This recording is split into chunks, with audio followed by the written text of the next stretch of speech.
How you doing, Trench? I'm back.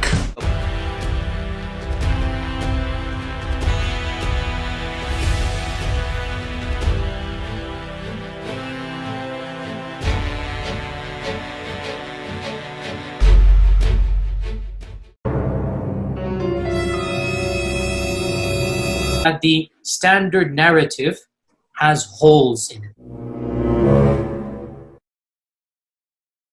And the Quran, there's only one Quran. There are no various versions or whatnot. It's one standard copy of the Quran across the Muslim world.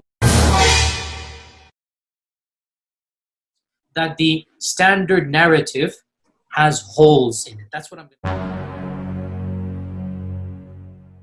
And the Quran, there's only one Quran. There are no various versions or whatnot. It's one standard copy of the Quran across the Muslim world. That the standard narrative has holes in it.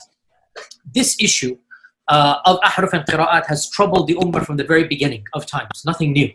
Which is why I never brought this topic up myself. You will not find one lecture of mine about this issue. Which is why I never brought this topic up myself. You will not find one lecture of mine about this issue. Quran, people find so confusing. The topic is that of the various recitations of the Quran. This issue of ahruf and qira'at has troubled the ummah from the very beginning of times. Nothing new. People find so confusing the various different ways of how to recite the Quran. And when we say the various different ways to recite the Quran, we are not talking about different voices or different styles. We're talking about slight differences in pronunciations, slight differences in letters, slight differences in harakat. In other words, if you were to compare two printed Qurans, you're going to see differences between them. Which is why I never brought this topic up myself. You will not find one lecture of mine about this issue. And this is something that many people are unaware of and many people have heard but are not fully familiar with, especially those who have been exposed to some of our brothers who live in Algeria or Morocco or other North African countries. They recite the Quran in a slightly different way. Not just a voice or not just a speaking style, but also changes in letters and words and harakat. I don't like these idiots, and they are idiots, wallahi, because they're the ones who caused this. In this issue, they're utter idiots who did something haram. And I don't like saying this. This is not something you discuss amongst the masses, ya akhi. You know, I'll say the first thing that really just, to me, crossed a line was his first interview with Yasser Qadhi. I mean, if you're familiar with my channel, some of my older videos, I've been very critical of Yasser Qadhi. I personally think that he has said things, he's made certain stances so clear that his foundational understanding and perspective of Islam is incorrect. That whenever somebody of knowledge, somebody who's a student of knowledge or somebody who's involved in da'wah, for them to give him a platform, for them to try to cover for him or try to excuse some of the completely blatant statements of misguidance that he has spewed, I find that to be extremely problematic, to say the least. It's different when you're just, your average Muslim. You might like Yasser Qadhi and watch some of his lectures. I mean, I'm not going to look at somebody like that. They say, hey, Sajid, I watch his lectures. So I'm not going to think about them the same way I would think about somebody who should know better. Somebody who should really understand the problematic things that they're doing by giving somebody who is spewing this misguidance a platform. But after Yasser Qadhi clearly showed he has been poisoned by the Orientalists, that he's reached a new Einsteinian level of knowledge. He had that Ya'juj wa Ma'juj lecture, which was just a complete disaster of a lecture. And then Muhammad Hijab had him on and praised him and gave him a platform and tried to be sympathetic towards these things and excusing these things that Yasser Qadhi's propagating. So to me, that was clearly oh, no, subhanAllah, what is going on here? And then fast forward, after Yasser Qadhi then goes on to teach these Aqidah courses after having praised, the Orientalist universities and the Western thinking and shown how he's been so harmed by it, then he's teaching these classes with Orientalist texts, advanced Aqidah with no prerequisites, teaching books from Kufar. Like, it's amazing. Then Muhammad Hijab has him on again. And this has to be probably the most damaging podcast, I think, to date in regards to the Durat and the destruction it caused. And it just really goes to show that when you have a platform and you're reaching potentially hundreds of thousands of people, it's really a big deal who you give a platform to, what you talk about, what information you put out there. Because Yasir Qadhi came on this time, and subhanAllah, if people couldn't tell from his clear language about his usul being messed up, we've just seen him progress and just expose himself. But then he goes on to Muhammad Hijab's platform and starts giving the preservation of the Quran question. Like, I'm speechless. I mean, not only did that happen, but both Muhammad Hijab and Yasir Qadhi consciously, after the fact, posted it and advertised it. It wasn't like it was a slip of the tongue on live television, like they were live streaming and they got caught up in the moment. No, they recorded it. They uploaded it. They advertised it. I mean, if this doesn't show you the absence of hikmah, of wisdom in somebody's da'wah, what can I even say? Ever since that podcast, subhanAllah, those of us who are involved in da'wah, like myself specifically, I'll talk from my own experience, the amount of comments I get from Christians, from people who are against Islam and they want to sow seeds of doubts in the minds of Muslims, over and over and over again, they use speech and quotes from Yasir Qadhi, from Muhammad Hijab's podcast, to try and do that. It's like every single day on social media. So for that podcast to put a question mark on that for people, I mean, the damage it caused, subhanAllah, it's beyond words. If you can't internalize and understand how horrible of a thing that happened, then I can't explain it to you.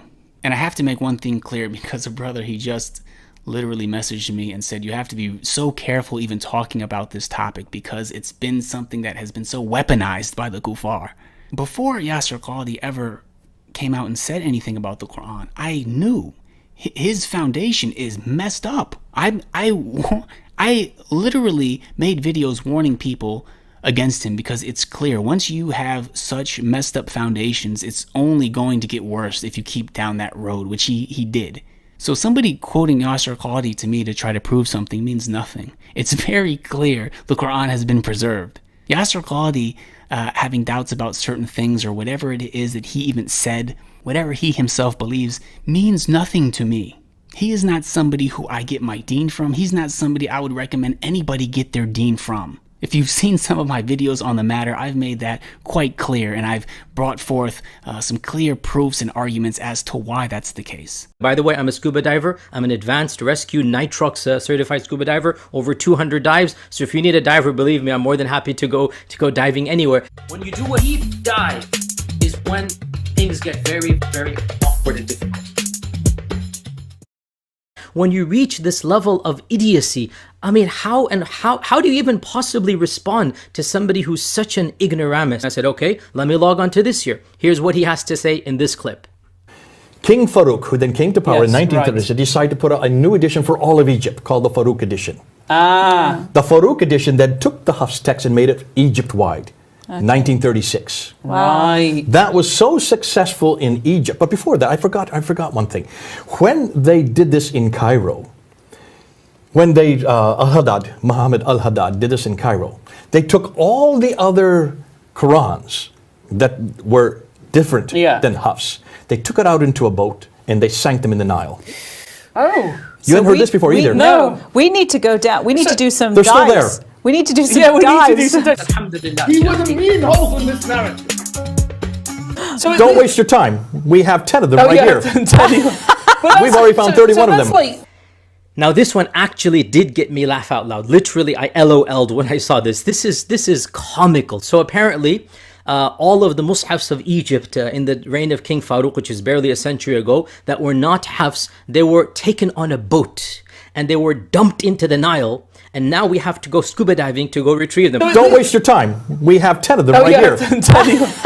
We've already found 31 of them. By the way, I'm a scuba diver. I'm an advanced rescue nitrox certified scuba diver, over 200 dives. So if you need a diver, believe me, I'm more than happy to go diving anywhere. This is comical. Wallahi, where does one begin? I mean, you do realize, Mr. J, you do realize that, forget how ludicrous you sound, the sheer quantity of Qur'ans that would meet your criterion would not just sink a boat, they would block the entire Nile. I mean, I don't even understand. Do you listen to yourself speaking? You think all the copies of the Quran that didn't conform to the quote-unquote version, which again shows your ludicrousness, is this idea of dumping the Hafs text, that was chosen by Muhammad ibn al-Husayni al-Haddad in 1924, and that I suggested that all the Qurans in the world were dumped in the Nile. I went back to look at the video and I didn't see where I said that. I never said all the Qurans in the world were dumped. He didn't even understand. I guess maybe he just didn't watch the video very carefully, or I don't think he was intentionally trying to misquote me. It was actually a joke. If you notice, we're laughing about it. We're saying, isn't it interesting that they took out the other 29? We're assuming that there were 30 official ones. Hafs had been chosen in 1929 to standardize the test for high school students. High school students were coming and doing standardized tests, and they were coming up with all kinds of different references, Quranic references, that didn't agree. And this is the problem with the Qur'an. That's why they all are so different, and that's why they still are being printed today. So when you memorize it, you want to memorize it with the script that you have grown up with, the script that you have memorized. You want to make sure that there's a printing of it. And so in order to standardize these tests in Cairo, in the city of Cairo, they had to throw out all the others and ask Muhammad ibn al-Husayni Hazrat to choose one, and he chose the Hafs. And then they took the other ones. When I'm saying he took the other ones, the other ones of the high school students there who had brought them to the schools, those were taken out. And this is nothing more than a symbolism. It's symbolic, throwing them into the Nile. Of course, no one would suggest, and I don't know where he got this idea that I was making a suggestion that all the Qurans in the world at that time were thrown into the Nile. Anyways, nonetheless, he seemed to make. A large number of copies of the Holy Quran have been recently found and discarded in the street drainage system in one of the district of Taif, Saudi Arabia, report said. According to Tunisian daily Al Jarida, a 13-year-old boy found the copies and his father informed the police. Footage of the copies of the Quran found in street drains was broadcast on NBC satellite network, sparking anger among viewers. This is not the first time desecration of the Quran happens in Saudi Arabia. In 2013, Quran copies were found in the sewage system in Taif. Later that year, insulting the holy book by prison officials in Al-Har province led to protests in different parts of the country. In 2014, a Saudi citizen found torn copies of the Islamic holy book in garbage cans, again in the city of Taif. The narrative has holes. Has holes. Has holes. That's what I'm going to say. The narrative has holes. Has holes. Has holes. The narrative has holes. Has holes. Has holes. That's what I'm going to say.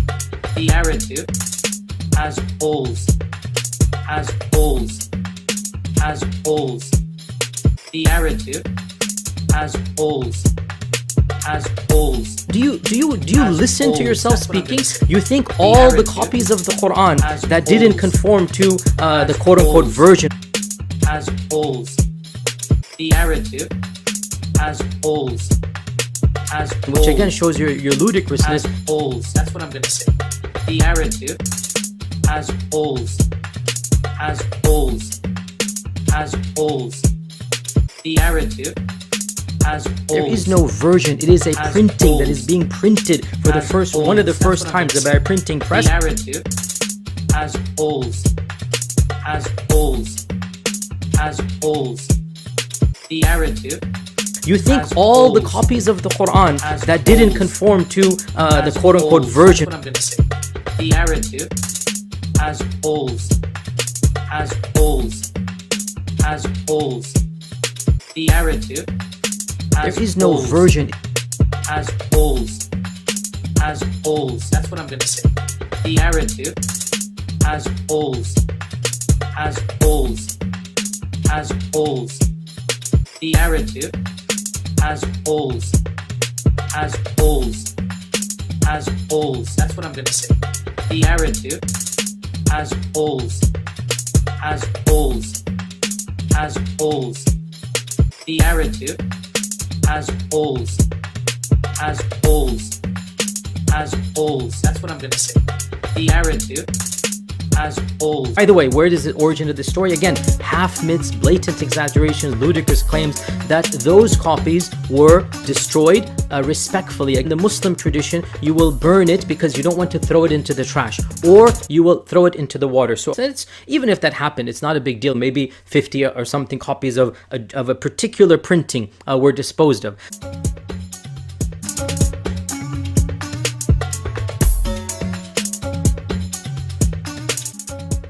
But no one ever claimed that all the Qurans of Egypt that didn't conform to the King Farouk were gathered in a boat, like, yeah, as if they would fit in a boat, and then dumped into the Nile.